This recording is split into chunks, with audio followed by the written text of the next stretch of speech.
Hello and welcome back, my friends. Today, I want to talk a little bit about society and how it may be hurting or protecting our personal freedoms. On this channel, I think most of you already know I talk a lot about protecting our personal and financial freedoms. In almost every single video I do, there's some element of we need to work to protect ourselves and not just let government take over and decide what our personal and financial freedoms look like, but we need to decide that for ourselves. So today I want to talk about society, and in particular, I want to bring up the Texas school shooting that happened last week. I don't think any one of us would argue that that was not a tragic thing. I think we would all agree that it was. And so what's happening now after this shooting is society is looking towards politicians, towards government to help with greater gun control or possibly some gun bans. Okay. And they're also looking into whether they should increase security in some of these schools through, placing officers at the doorways or increasing technology in the schools to bring greater security measures. I even saw one story where they were proposing that teachers carry guns in the classrooms to protect the kids, which is a sad state for this country. But overall, we're asking for government to increase security in our schools.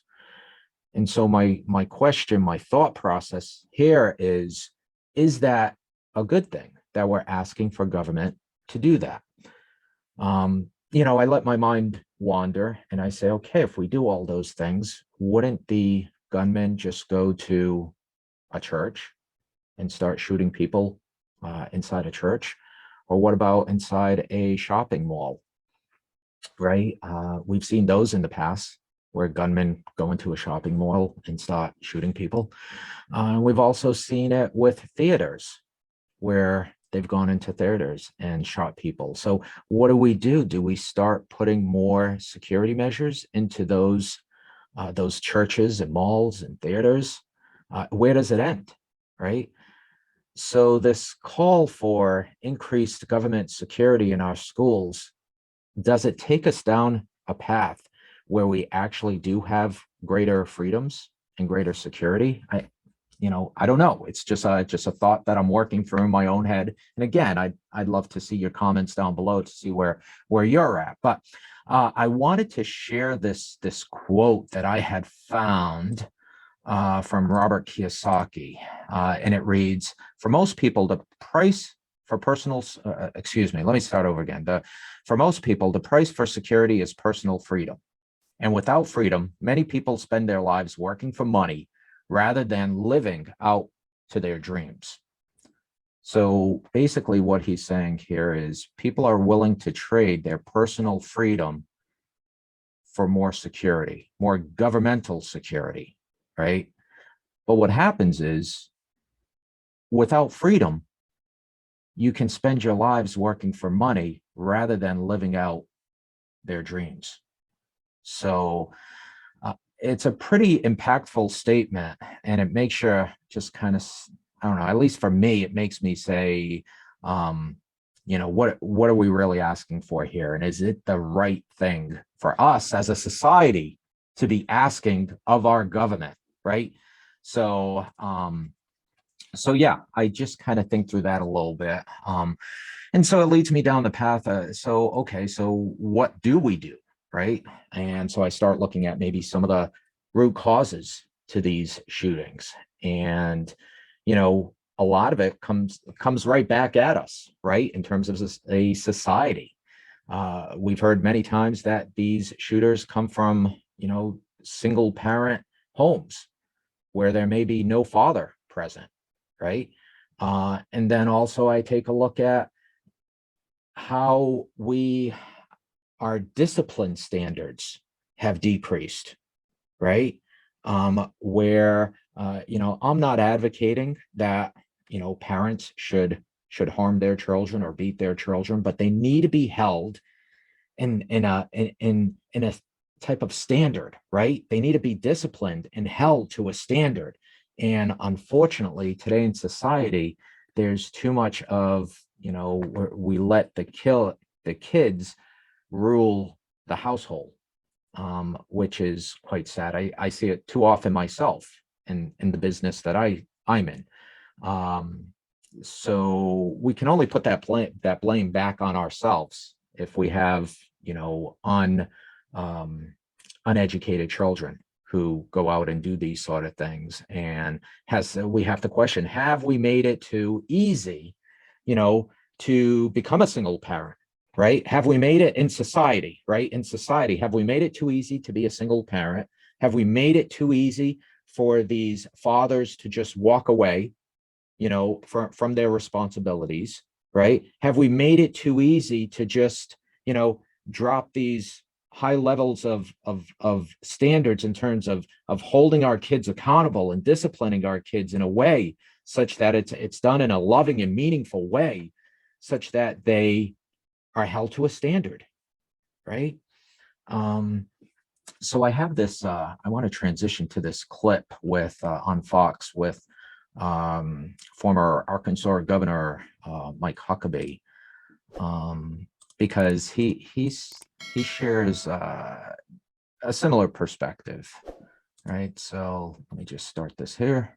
Of this generation, the fundamental issue is mental health and what's going on with depression and drug use. And when you think about the makeup of these gunmen that are going to schools or grocery stores, it is typically teenage boys. This is something that you didn't have to deal with when you were growing up. What is going on in this country right now? Yeah, when I went to school, most of us would have deer rifles in the back of a pickup truck, and they would be parked on the school parking lot. Nobody thought a thing of it. Everybody had guns, but no one ever thought about turning them on the teachers and students at our schools. And one of the differences is, you've mentioned, Carly, is mental health. But mental health is something that starts at home. It also starts when our culture and our society understands that when you see an entire generation of kids who are raised by people that aren't their parents, and you have people that don't feel like they're loved, I'm not saying that every person who commits a crime like this is an unwanted, unloved person, but we've created an incredible psychological mess by having so many kids being raised where they're confused about who they are, what matters to them, whether they're valuable. And, you add to that and then medicate a bunch of them with high-powered drugs. Yeah. And this is what we get. It's tragic. And yeah, God help us all for creating this kind of culture. He shares the same sentiment, the same thought process I was just bringing up. So I thought that was, worthwhile showing. So here in society and as individuals, as part of society, right, we need to be thinking about what we're truly asking for. And is this really what we want, in terms of inviting more government into our lives as a security blanket, right, to protect ourselves? And what are we giving up when we do that? So, I'll offer up an example with the pandemic, right? That's still fresh in all of our minds. And the government came out with their warm blanket in terms of stimmy checks, right? And I'm not saying it wasn't needed to some people, because I think those with small businesses, it was a good thing to help them through this. However, I did see some questionable checks go out to people. I know people who are close to me, who are lawyers, who received a stimmy check, because they had a child. And, do you think lawyers needed a stimmy check during that time? I can tell you personally that no, they didn't, right? We've all heard stories where people who were receiving these stimmy checks, both at the federal and state level, were in some cases making more than they were from their weekly paychecks prior to the pandemic, right? So society praised this. They said, yeah, stimmy checks, that's good. Keep sending me more. And the government did it. And what sort of issues are we facing into now? Well, we have inflation, We have labor issues where some folks don't either want to go back to work, or we've created this problem with certain businesses are needing to shut down because they can't find labor to fill the void. So, and then we also have gas prices that have spiked, right? All these, and that's related to inflation, but it's something we can all relate to. So are we better off by inviting government into our lives with more stimmy checks? At this point, I think we would all say probably no, right? And I can take it a step further and, just kind of run that thought experiment of, Biden is talking about canceling student loans. And so is that a good thing? Some are for that, some are against it.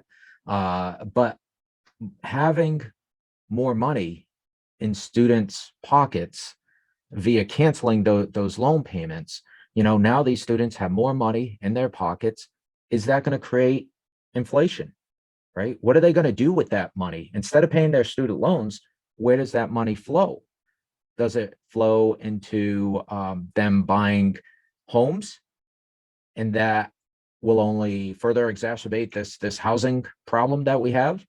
Or are they going to just spend it on goods and the typical consumer spending? And is that going to fuel inflation? Right. So what do we do at that point? Do we say, okay, we have to invite yet more government in to help fix that problem that we created by canceling student debt? Do we have to invite government in to do rent control because rents are spiraling out of control? Do we need to do price controls because inflation is taking hold, and now a loaf of bread is $20, right? So are we going to ask government to do price controls, right? Or even worse, rationing goods? Instead of buying 2 loaves of bread, you can only buy 1 loaf of bread every other week, right? So what are we asking for here in terms of a society?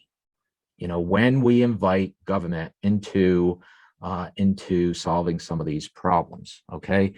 So let's remember the government's presence in our lives is always increasing.